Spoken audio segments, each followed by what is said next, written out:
రాయలసీమలోనే మొట్టమొదటిగా ప్రపంచ స్థాయి రోబోటిక్ కీళ్ల మార్పిడి శస్త్రచికిత్సలు. ప్రైవేట్ హెల్త్ ఇన్సూరెన్స్ పాలసీ కలిగిన వారికి క్యాష్ లెస్ సౌకర్యం. Vidyasagar hospitals, Rajiv road, Marutinagar, Sonu vision దగ్గర, కడప.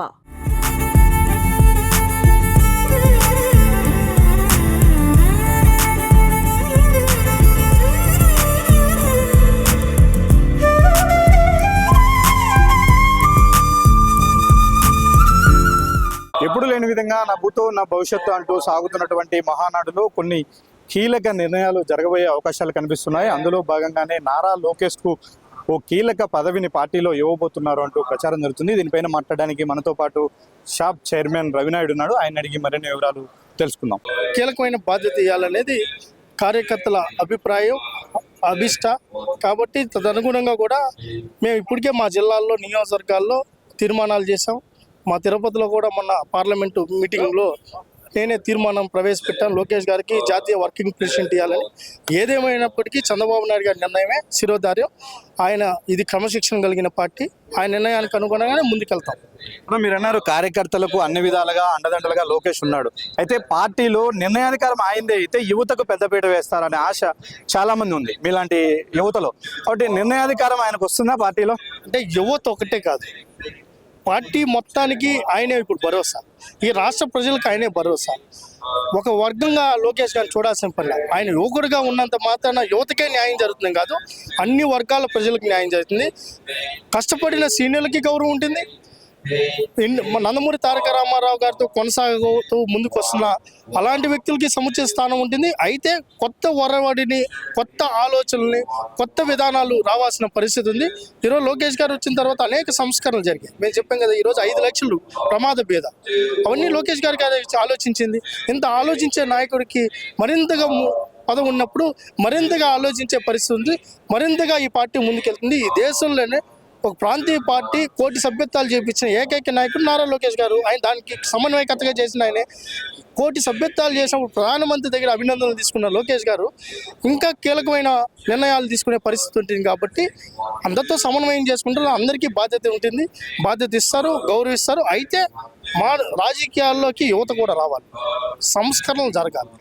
రావాలి అంటే ఇక్కడకు రావాలి అంటే పలాని పార్టీలో ఒకడు యువకుడిగా ఉండి ఒక కింది స్థాయి నుంచి పై స్థాయికి ఎదిగాడు, పార్టీ ఆ విధంగా ఎంకరేజ్ చేసింది అనే సంకేతం పార్టీ తరఫున రావాలి. ఇప్పుడు వచ్చింది కదా, ఈసారి నామినేట్ పోస్టుల్లో లోకేష్ గారు పాత్ర కీలకంగా ఉంది కదా. నేను ఒక విద్యార్థి నాయకుడు, ఎస్వి యూనివర్సిటీలో చదువుకున్న ఒక రైతు కుటుంబం. మరి లోకేష్ గారు వెన్నంటే నడిచాం. ఈరోజు శాప్ చైర్మన్ అయినారు. ప్రణవ్ గోపాల్ ఉన్నారు, ఆయన విద్యార్థి నాయకుడిగా వచ్చారు. ఈరోజు విఎంఆర్టీఏ చైర్మన్ అయినారు. ఇదే కేకే అనే ఒక అతను ఉన్నారు, రైల్వే కోడరు, అతను యువకుడిగా ఉన్నారు, ఆయనకి ఇచ్చారు. ఇలా చూసుకుంటూ పోతే ఒకరికి కాదు, మార్పు మొదలైంది, ఇంకా బలంగా ఉంటుంది. ఈ పార్టీ పునాదులు ఇంకా రూట్స్ని ఇంకా బలోపేతం చేసే పనిలో నారా లోకేష్ గారు ఉన్నారు. 43 వసంతాలు మహానాడు. ఈ దశలో పార్టీ ఒక కొత్త జనరేషన్, నెక్స్ట్ జనరేషన్ రావాల్సిన అవసరం ఉంది. ఆ జనరేషన్లో క్రియాశీలకంగా లోకేష్ ఉండిపోతున్నాం అంటే ఆయన మహానాడు మీద కూడా కామెంట్ చేశాడు. ఎప్పటిలాగా కాదు, ఈసారి కొన్ని వెరైటీగా చేస్తూ ఉంటాడు. ఏమైనా ఉన్నాయా అలాంటి?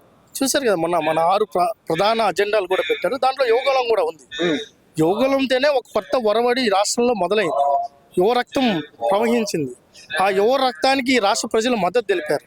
ఆ ప్రభంజనంగా మారింది. ఆ ప్రభంజనం 164 సీట్లు అయినాయి. దీనికి ఆల్రెడీ ఆయన ప్రభంజనం మొదలు పెట్టేశారు.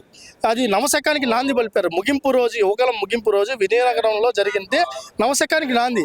ఆ నవశకానికి నాందికి అనుగుణంగా ఇప్పుడు అవన్నీ కొనసాగుతున్నాయి. ఆ రోజు చెప్పారు 20 లక్షల ఉద్యోగాలు కల్పిస్తున్నారు. సూపర్ 6లో అవన్నీ ఈరోజు కూటమి ప్రభుత్వం నిర్ణయాలు తీసుకుంటున్నాయి.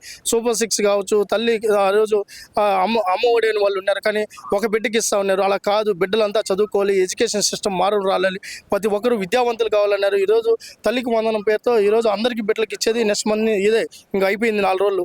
నెక్స్ట్ మంత్లో అది కూడా మొదలవుతుంది. అనేక సంస్కరణలు, ఇవన్నీ సంస్కరణలు. పేదవాడుగానే ఉండకూడదు, ధనికుడు అవ్వాలి, పూర్టు రిచ్ అనే కార్యక్రమం తీసుకుంటున్నారు. ఇవన్నీ ఒక సంస్కరణ నిర్మాణాత్మకంగా ముందుకెళ్తున్నాయి. ఇంకా భవిష్యత్తులో చాలా చూస్తారు. వర్కింగ్ ప్రెసిడెంట్గా లోకేష్ను ఇదే మహానాడు వేదికగా అనౌన్స్ అయిపోతున్నారా? అధినేత నిర్ణయమే శిరోధార్యం. మా కోరిక ఉంది, కానీ అందరికీ కోరికలు ఉంటాయి. బట్ ఏది నిర్ణయం తీసుకున్నా అధినేత నిర్ణయమే శిరోధార్యం. తమ జాతీయ అధ్యక్షుడు నారా చంద్రబాబు నాయుడు నిర్ణయమే అధికారిక నిర్ణయం. అయితే లోకేష్ ప్రభుత్వంలోనూ పార్టీలోనూ మరింత క్రియాశీలకంగా మారాలి అని ప్రతి ఒక్కరూ కోరుకుంటున్న దశలో, ఒక జనరేషను మార్పు చెందుతున్న దశలో ఖచ్చితంగా రాబోయే కాలంలో లోకేష్ను పార్టీలో క్రియాశీలకంగా మార్చే విధంగా ఇదే మహానాడులో ఓ తీర్మానాలు జరగబోతూ ఉన్నాయి. దానికి సంబంధించి ఇప్పటికే అన్ని జిల్లా స్థాయిల్లోనూ అలాగే రాష్ట్ర స్థాయిలోనూ కూడా తీర్మానాలు ఆమోదింపబడ్డాయి. కాబట్టి లోకేష్ను పార్టీ వర్కింగ్ ప్రెసిడెంట్గా ఈ మహానాడులో ప్రకటించే అవకాశాలు ఉన్నాయని మనతో పాటు షాప్ చైర్మన్ రవినాయుడు చెప్తున్నారు. వీడియో జర్నలిస్ట్ సాగర్తో సుదర్శన్ రెడ్డి, సుమన్ టీవీ, కడప.